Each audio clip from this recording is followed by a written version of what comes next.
Bienvenue sur le podcast des Montessori 7, Montessori à la maison. Je suis Anne-Laure Schneider, formatrice Montessori et maman de 5 enfants instruits en famille. Ma mission, c'est d'aider les parents, les assistantes maternelles, bref, tous ceux que dans notre communauté nous appelons des souricettes, à mettre en pratique la philosophie Montessori chez eux, avec leurs enfants ou les enfants qu'ils gardent.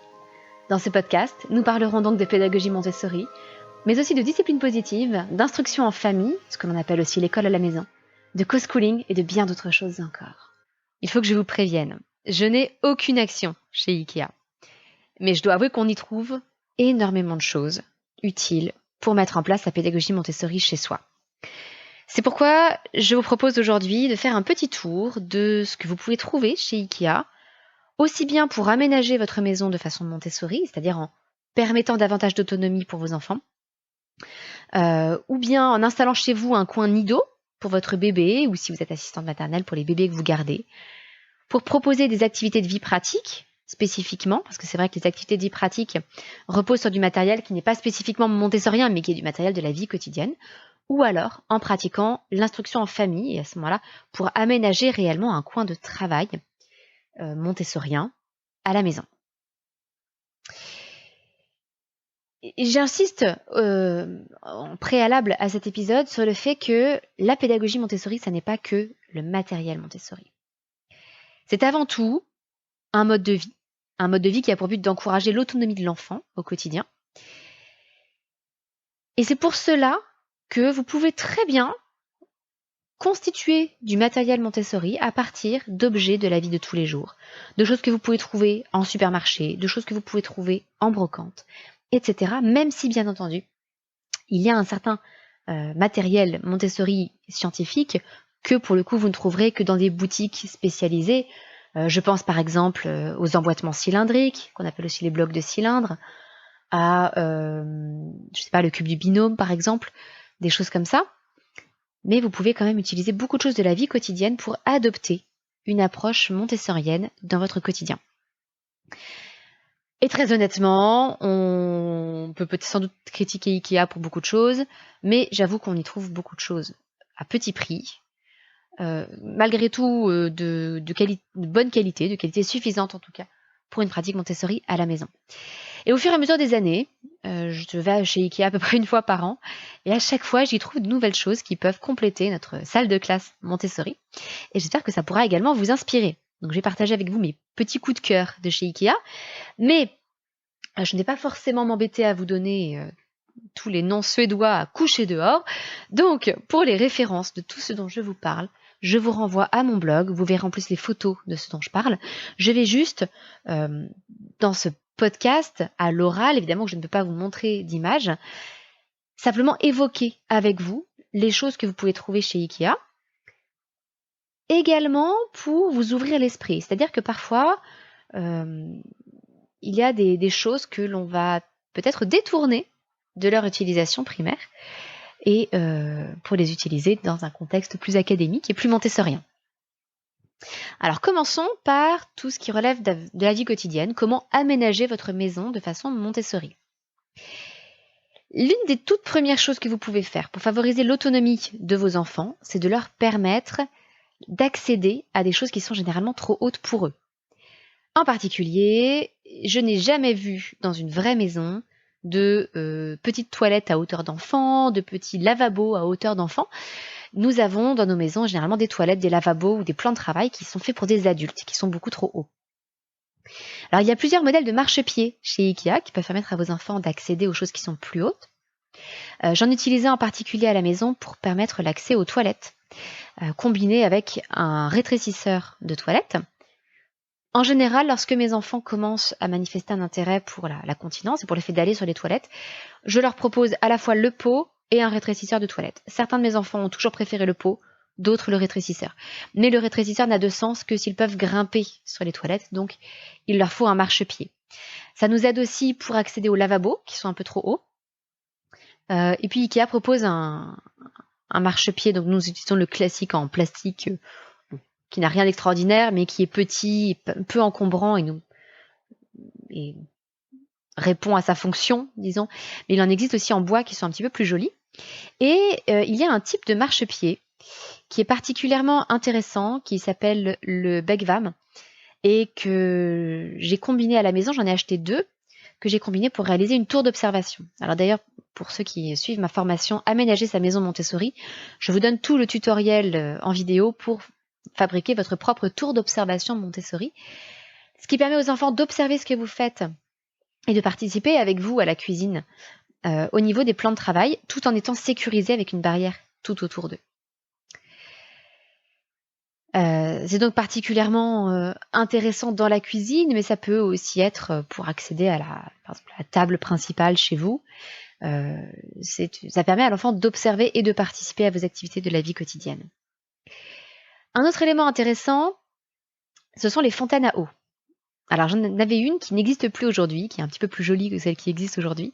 L'avantage des fontaines à eau, c'est que ça permet aux jeunes enfants de facilement se servir en eau lorsqu'ils ont soif. Alors c'est d'autant plus important l'été, en période de canicule. Je tiens à ce que mes enfants répondent à leurs besoins de boire au moment où ils en ont besoin. Et lorsque nous prenons nos repas en famille, nous sommes 7, les carafes se vident très vite. Notre grande fontaine à eau contient 5 litres d'eau, donc c'est plus facile pour nous de la remplir une bonne fois pour toutes en début de repas. Et puis on place la fontaine à eau à côté d'une personne, ça tourne, ce n'est jamais la même, qui est donc chargée de remplir les verres de chacun. Et même les tout petits, même notre fils qui a 2 ans et demi à l'heure actuelle, peuvent se servir en eau avec une fontaine à eau. Alors en ce qui le concerne, ça fait, je pense, pas loin d'1 an qu'il est capable de se servir en eau tout seul avec la fontaine à eau, pardon. Toujours autour de la table, si vous avez un bébé qui commence la diversification alimentaire, la pratique montessorienne, plutôt que de donner des couverts en plastique, est de donner des couverts en métal. Parce que les enfants veulent faire comme les grands, donc autant les familiariser tout de suite avec toutes sortes de matériaux différents. Éviter de leur proposer du plastique à toutes les sauces, parce qu'ils ont beaucoup de plastique autour d'eux, et c'est une matière qui n'est pas très intéressante au toucher. L'avantage aussi des couverts en métal, c'est que s'ils tombent par terre, ils font du bruit. Et donc, ça incite les enfants à faire un petit peu plus attention et à ne pas les laisser tomber n'importe quand par manque de précaution.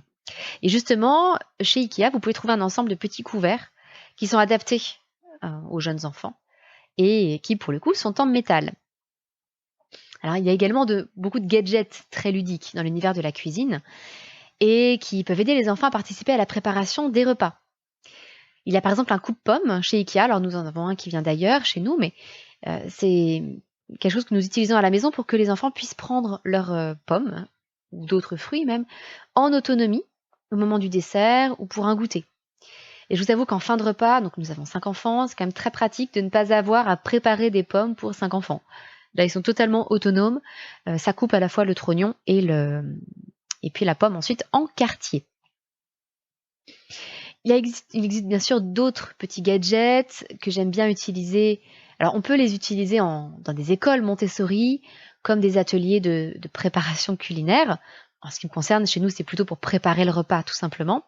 Et vous avez un tranche-œuf, par exemple, des emporte-pièces pour faire des petits sablés, par exemple, ou alors un couteau bien aiguisé, un couteau qui coupe vraiment, ou un économe, mais à taille d'enfant.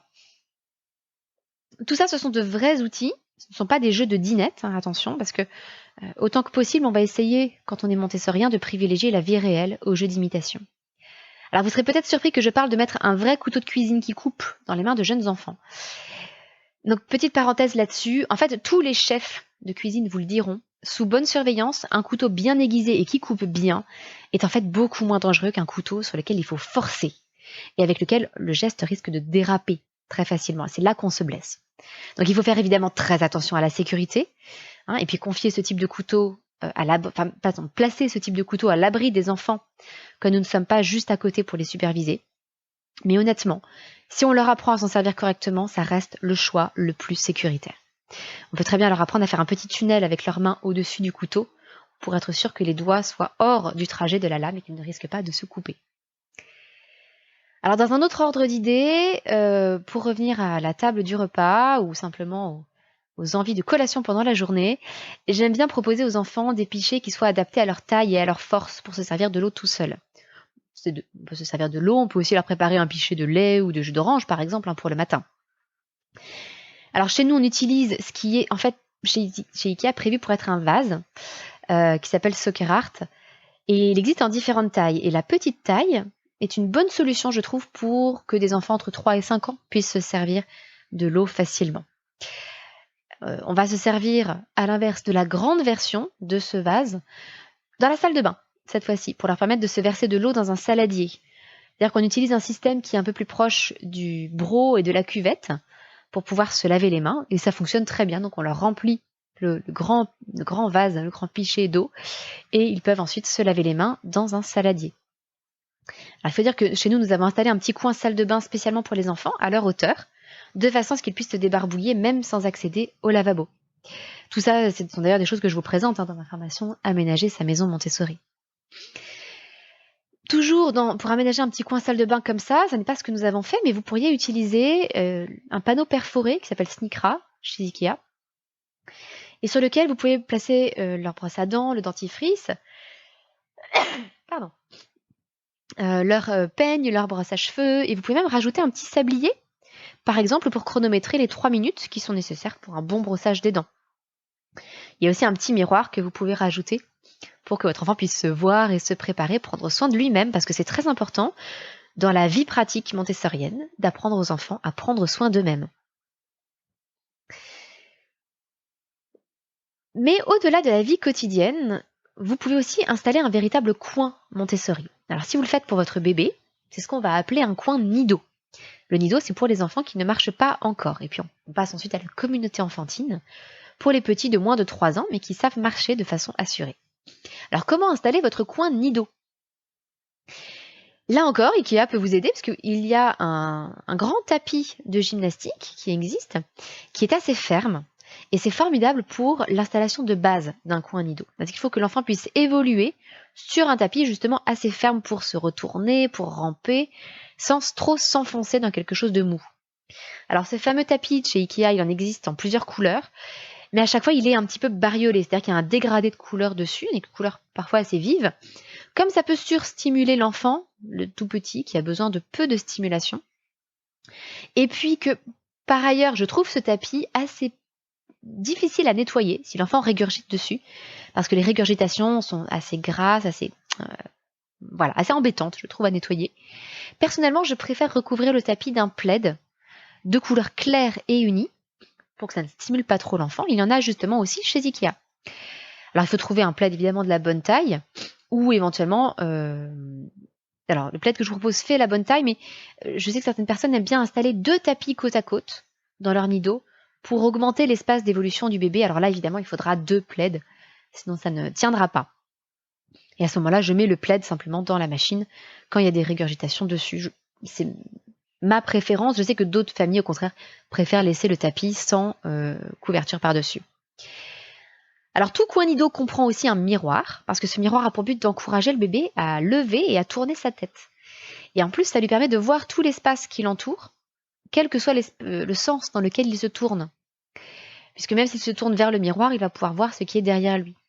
Alors ça évite aussi qu'un bébé passe tout son temps avec la tête tournée du même côté.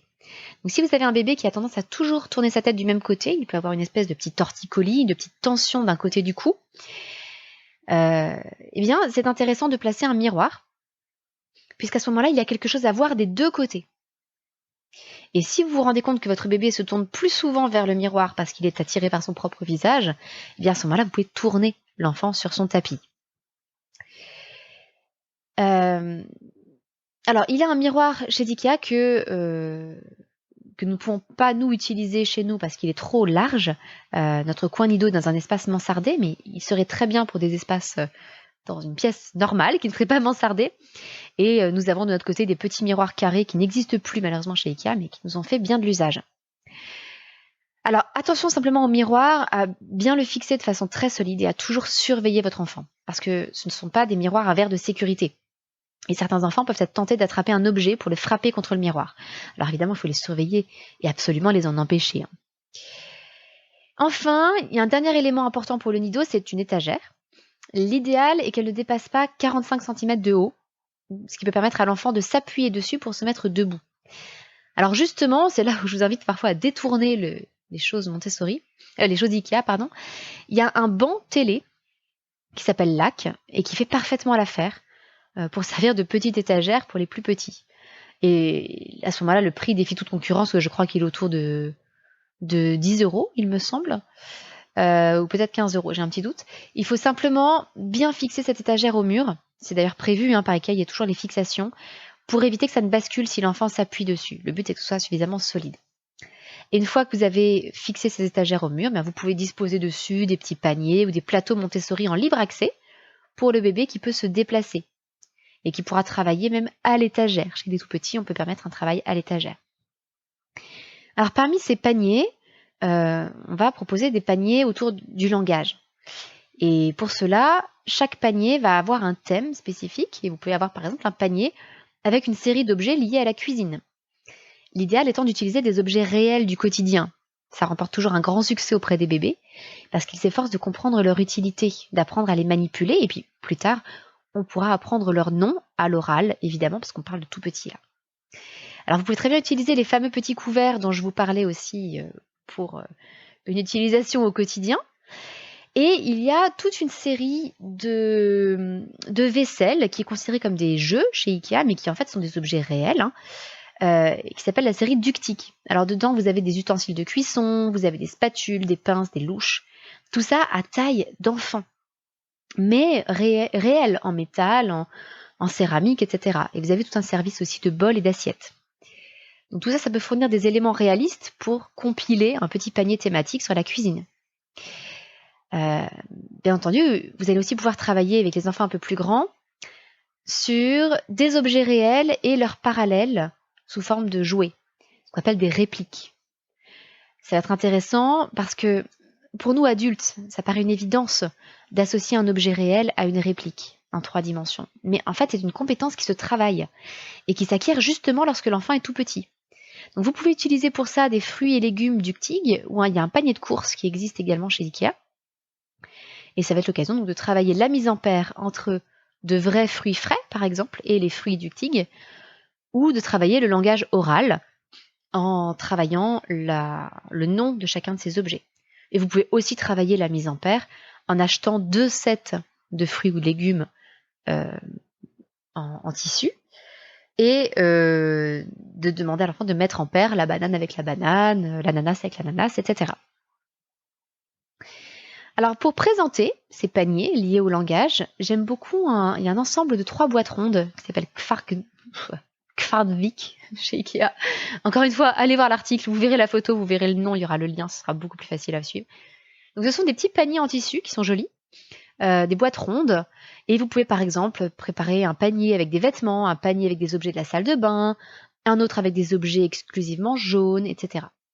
À ce moment-là, je vous recommande de laisser la boîte ouverte sur l'étagère, et vous pouvez utiliser le couvercle comme un petit plateau, par exemple pour sortir les objets du panier.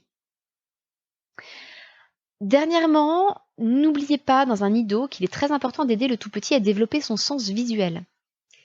Alors au départ, le bébé ne distingue bien que les contrastes. Et dans la pédagogie Montessori, on essaie de privilégier au démarrage les illustrations en noir et blanc. Mais au bout d'un moment, on passe aussi aux illustrations en couleur. Et je vous ai trouvé de très jolies images Ikea dans la collection Build, avec des fougères, avec une très jolie collection de coquillages, ou alors une affiche qui représente des fleurs, et qui sont suffisamment contrastées, et puis colorées et attirantes, pour intéresser votre enfant. Et le grand avantage, c'est que c'est réaliste. Les représentations sont magnifiques. Donc avec tout ça, vous avez normalement de quoi aménager un très joli nido Montessori pour un tout petit budget. Mais si vous voulez proposer, je dirais de manière plus formelle, des activités de vie pratique à votre enfant, là aussi, Ikea est une mine d'or de ressources. En particulier au niveau du mobilier que vous allez pouvoir proposer à votre enfant. Alors la vie pratique, pour ceux qui ne sauraient pas de quoi il s'agit, en fait, il s'agit d'aider l'enfant à développer son indépendance et son autonomie dans des activités de la vie quotidienne. Donc on va lui proposer ces activités de la vie quotidienne de façon isolée sur un plateau pour qu'il puisse s'entraîner et répéter les gestes sans contrainte, sans être pressé par le temps, etc.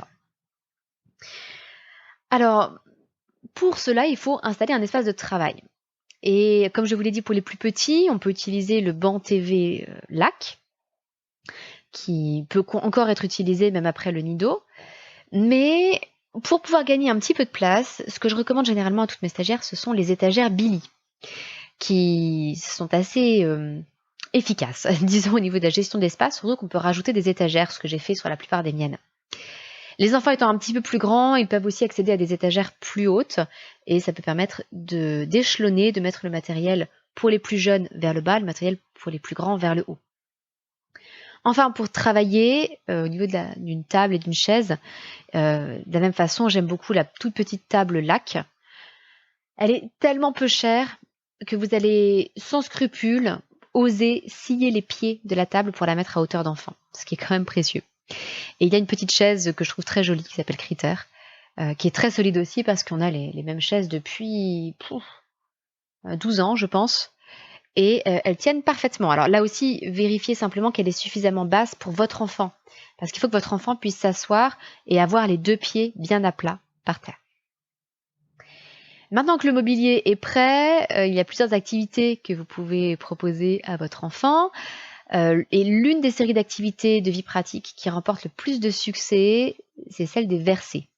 Alors on commence par montrer à l'enfant comment verser de grosses graines, comme des pois chiches, d'un pichet dans un autre. Puis on le lui propose avec de petites graines, comme des lentilles, et enfin avec de l'eau. Alors pour tout ça, il y a des pichets à lait chez Ikea, qui peuvent être une option possible, alors, même si très honnêtement, on trouve facilement en brocante ou chez Emmaüs de petits pichets avec lesquels je pense qu'il est plus facile de verser et pour un prix absolument dérisoire. C'est-à-dire que souvent pour 50 centimes, vous pouvez trouver un petit pichet en terre cuite. Un peu plus tard, on peut progresser dans les versets et proposer un verset à l'entonnoir. Et pour ça, vous pouvez utiliser une bouteille à bouchon qui va être le premier réceptacle de l'eau, eau qui va être versée dans différents récipients à travers un entonnoir ensuite. Donc là aussi, vous pouvez utiliser la bouteille à bouchon qui est vendue par Ikea. Ensuite, dans les activités un petit peu plus complexes de vie pratique, il y a le nettoyage du miroir. Et comme on aime aussi que le matériel soit esthétique pour l'enfant, il y a un très joli miroir en métal forgé que vous pouvez leur proposer également à ce niveau-là. Et le nettoyage du miroir en particulier, mais il y a d'autres activités qui sont également salissantes. Ces activités vont nécessiter un tablier pour l'enfant. Alors il y en a un justement chez Ikea qui existe avec le même modèle pour adultes. Donc ça permet de donner l'exemple pendant les présentations de Montessori, puisque l'enfant va voir que nous aussi nous mettons notre tablier, puisque nous faisons la démonstration à l'enfant de tout ce qu'il va faire pour chaque activité. Alors en revanche pour les activités artistiques, là vous pouvez utiliser le tablier à manches longues qui s'appelle Mala et qui est en plastique et donc qui peut éviter aussi d'être trempé. Voilà, donc ça peut aussi être utile pour les jeux d'eau, mais je trouve un petit peu restrictif dans les mouvements. Le côté justement plastique n'est pas très agréable pour l'enfant à porter. À côté de ça, pour développer la motricité fine des enfants, vous pouvez leur proposer des activités avec des plateaux de loisirs créatifs, avec par exemple de l'origami ou des perles à repasser. Donc ça aussi, les perles à repasser, vous pouvez les trouver chez Ikea. Ou des activités liées à la cuisine. Une activité un peu originale que j'aime bien, c'est de proposer aux enfants d'écraser des coquilles d'œufs avec le mortier et le pilon Adelsten qu'on trouve chez Ikea. Le pilon est extrêmement lourd, donc ça permet à l'enfant d'être efficace sans y mettre trop de force. Et une fois qu'il a écrasé les coquilles d'œufs, on peut les mettre dans le compost et elles se décomposeront beaucoup plus facilement.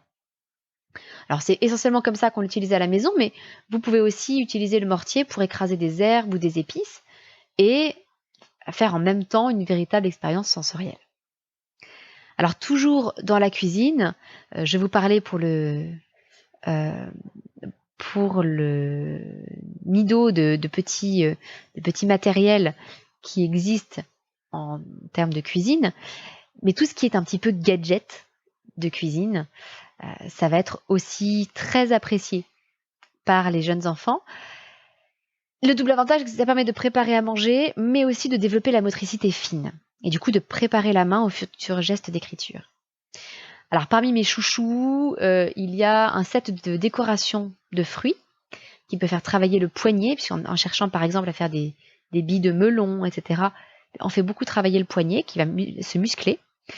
ou un presse-agrumes, tout simplement, qui va permettre de renforcer la force dans le poignet et les doigts de la main.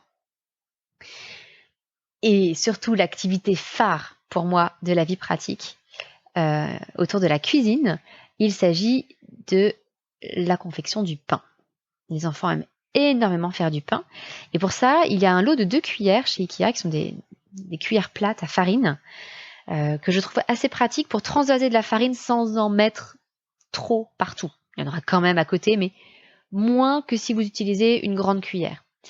Et puis c'est un côté plus traditionnel, on va dire, un peu esthétique, que j'aime bien aussi. Donc voilà pour les activités de vie pratique autour de la cuisine.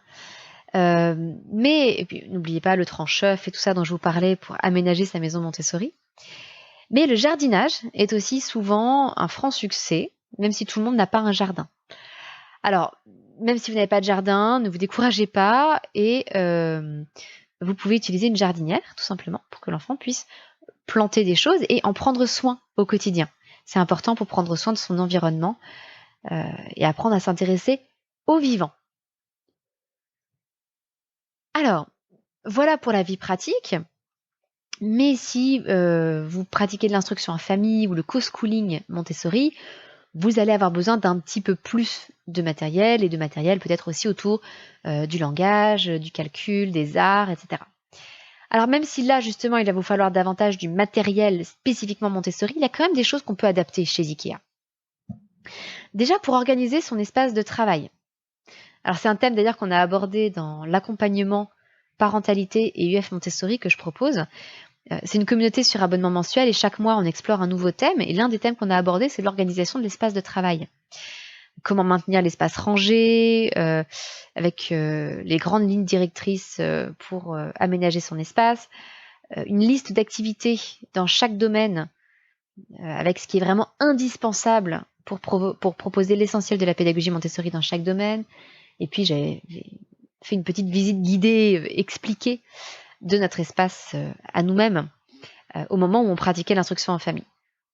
Mais même si vous n'avez pas encore accès à cet accompagnement, déjà vous pouvez le rejoindre si vous le souhaitez, mais si vous n'y avez pas accès, voilà quelques éléments quand même que vous pouvez intégrer dans votre coin travail montessorien. Avec les plus grands, la petite table lac dont je vous parlais devient trop petite. À ce moment-là, j'aime bien le bureau Flisat parce qu'il est réglable en hauteur et il est beaucoup plus large, donc ça laisse beaucoup plus d'espace à l'enfant pour travailler, ce qui est très pratique. On peut aussi choisir de l'incliner légèrement et de mettre un rouleau de papier dessus pour pouvoir faire des activités un peu plus artistiques. Donc, c'est un bureau à double emploi. De même, il y a une chaise réglable en hauteur qui s'appelle la chaise Horschfall. Je ne m'aventurerai pas à le prononcer correctement, mais bon. Elle est assez confortable pour que l'enfant puisse y passer plusieurs heures et elle est ajustable. Le seul regret que j'ai, c'est qu'elle soit à roulette. Je trouve que ça distrait beaucoup les enfants et que ça les incite à faire les clowns. En plus, c'est assez bruyant quand ça roule sur le sol. Maintenant, c'est ce qu'on a à la maison et on fait avec. C'est quand même pratique d'avoir cette chaise ajustable sans que ce soit trop cher quand même. En ce qui concerne les livres, c'est évidemment indispensable si vous faites l'instruction en famille. Et la façon montessorienne de proposer les livres, c'est d'en disposer au moins certains avec la couverture visible. Donc pas tous rangés dans une étagère, mais certains face à l'enfant. Parce que ça suscite davantage leur intérêt. D'ailleurs, dans beaucoup de bibliothèques, c'est ce que vous voyez. L'essentiel des livres est rangé dans une étagère, mais vous avez souvent au-dessus ou sur des tables quelques livres présentés avec la couverture visible. Parce que les bibliothécaires savent bien que c'est comme ça qu'on attire les enfants vers un livre. Il faut qu'ils en voient le contenu. On peut aussi présenter les livres ouverts, carrément. Alors pour ça, vous pouvez mettre une étagère sur le mur. Alors il y a une étagère justement qui existe pour ça chez Ikea. Mais vous pouvez aussi utiliser des étagères pour Ikea, chez Ikea qui peuvent servir à disposer des épices. Donc c'est là où je vous invite à changer de regard sur ce qui est chez Ikea. Ce n'est pas parce que ça appartient au monde de la cuisine que vous ne pouvez pas les utiliser pour autre chose. Il propose aussi un présentoir bas à livres. Alors, dans ces étagères à suspendre ou dans ce présentoir, vous ne pourrez mettre que quelques livres. C'est pas ce qui va optimiser votre stockage. Pour le reste des livres, une étagère Billy, c'est très bien. Mais ça vous permet quand même d'attirer le regard des enfants sur quelques étagères, sur quelques livres parmi d'autres. Ça peut aussi être intéressant si vous voulez avoir régulièrement un thème d'étude. Par exemple, si vous travaillez un mois sur les fourmis ou sur le jaune, enfin, voilà. vous pouvez disposer des livres spécifiquement sur ce thème d'étude et les mettre en valeur. Bien entendu, on a aussi beaucoup besoin dans la pédagogie Montessori de plateaux. Alors il y a 2 plateaux que je vous recommande chez Ikea. Il y a un grand plateau Smula qui est en plastique et qui est assez pratique pour des activités volumineuses. Par exemple, chez moi, le verset à l'entonnoir, ou pour les activités qui utilisent de l'eau. Parce que à ce moment-là, la surface en plastique résiste facilement à l'eau. Et puis, vous avez aussi un plateau en bois qui peut être utilisé aussi bien pour des activités volumineuses mais qui n'utilisent pas l'eau. Et il a des poignées qui vont permettre de le porter plus facilement. Donc vous pouvez présenter par exemple dessus des petites expériences Montessori qui peuvent prendre un peu de place. Et il va servir aussi, par exemple, à ranger le matériel du jeu de la banque, qu'on appelle aussi le matériel des perles dorées, où il y a des gros cubes de bois qui représentent les milliers, des plaques de sang qui représentent les centaines, des barrettes de 10 perles et des perles unités qui représentent les dizaines et les unités. C'est un gros matériel un peu encombrant et avec un grand plateau en bois comme ça, c'est à la fois esthétique et bien rangé.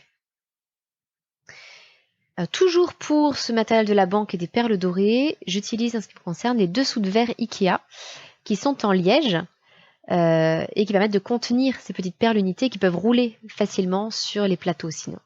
Alors comme ils sont assez plats, à partir du moment où c'est posé sur une table et que c'est un petit peu rugueux avec le liège, eh bien on peut compter facilement les perles qu'il y a dans ces dessous de verre sans recompter plusieurs fois les mêmes perles parce qu'elles ont roulé. Alors la seule chose c'est attention, moi j'ai dû en racheter un certain nombre de fois parce qu'une de mes filles s'amusait à les mordre quand elle était petite et à en casser des morceaux. Alors j'étais juste à côté donc je lui ai retiré les morceaux de la bouche évidemment. Elle n'en a jamais avalé mais en un quart de seconde elle pouvait casser des morceaux de ses dessous de verre. Ça reste fragile, tout est relatif mais fragile par rapport à un tout petit. Toujours au niveau du liège, nous avions besoin d'un tableau en liège pour former des figures géométriques avec les barres de géométrie Montessori. Et il y en a un aussi chez Ikea que vous pouvez utiliser, il n'y a pas de souci. Je reviens au calcul. Au-delà du matériel des perles dorées, on a besoin d'un boulier Montessori. Et vous pouvez très bien utiliser le boulier Ikea. Alors, le mien date d'il y a quelques années déjà. Il est assez vieux, c'est un modèle qui n'existe plus chez Ikea, mais il y en a un autre qui l'a remplacé, qui est un petit peu différent, mais que vous pouvez de la même façon transformer en repeignant les perles de couleur pour en faire un boulier Ikea. Ça fonctionne très bien et c'est très solide. Je crois que le nôtre a une dizaine d'années et il tient toujours sans problème. Quant à la géographie, donc plus avec des enfants un peu plus grands, peut-être au-delà de 6 ans, il y a une mini commode avec 6 tiroirs que j'utilise pour mettre mes boîtes des continents. Alors j'ai rajouté une boîte un petit peu plus grande pour l'Europe parce qu'en Europe j'ai un petit peu plus de matériel. Mais pour les 6 autres continents, eh bien cette boîte fait parfaitement l'affaire. J'ai peint les tiroirs, j'ai mis une petite étiquette pour chaque continent, et dedans j'ai pu placer des figurines de monuments, d'animaux, des pièces et des billets de banque, des images d'instruments de musique, des nomenclatures, des choses comme ça. Et le tout est très esthétique une fois que vous avez peint les tiroirs et que vous avez mis les étiquettes. Alors au-delà de tout ce matériel vraiment pédagogique, il faut avouer que lorsqu'on pratique l'instruction en famille ou le co-schooling, les problèmes de comportement sont souvent tout aussi fréquents, voire plus, que les problèmes académiques. Alors vous le savez sûrement, à la maison, moi je suis adepte de la discipline positive et j'utilise souvent avec mes enfants des roues des choix. Il s'agit d'une roue sur laquelle on va noter des idées, par exemple des idées pour prendre un temps de pause quand on est énervé, ou des idées de choses à faire pour résoudre un conflit entre frères et sœurs, etc. Et si vous avez envie de rendre tout ça plus ludique, vous pouvez utiliser la roue de la chance qui est vendue chez Ikea, en mettant dessus des étiquettes avec différentes possibilités, et puis laisser le hasard faire les choses. Ça peut être une façon assez amusante, si votre enfant a tendance à s'énerver, par exemple, de lui dire si tu allais lancer la roue pour voir ce que tu peux faire quand tu es énervé, et se laisser guider par le résultat de la roue. Alors voilà un peu le tour de mes petites trouvailles de chez Ikea. Bien entendu, je vous renvoie à l'article avec toutes les photos, ce sera beaucoup plus parlant. Et puis vous aurez tous les liens avec les références si vous voulez voir ces différents articles. C'est quelque chose que je mets à jour régulièrement parce que IKEA renouvelle évidemment son mobilier, son matériel. Mais je tâche de revenir mettre à jour cet article tous les ans et de l'actualiser avec des articles qui sont à nouveau disponibles chez IKEA. Alors j'espère que ça vous aura donné quelques idées. N'hésitez pas bien sûr à rejoindre l'accompagnement parentalité et UF Montessori si vous souhaitez être davantage soutenu, aidé dans la mise en place de la pédagogie Montessori à la maison, aussi bien dans votre parentalité que dans l'accompagnement des devoirs, que dans l'instruction en famille. Et puis, n'hésitez pas non plus à jeter un œil à mes différentes formations pour voir ce qui est disponible en ce moment. Voilà, je vous souhaite une excellente semaine. À très bientôt. Votre petite sourisette, Anne-Laure.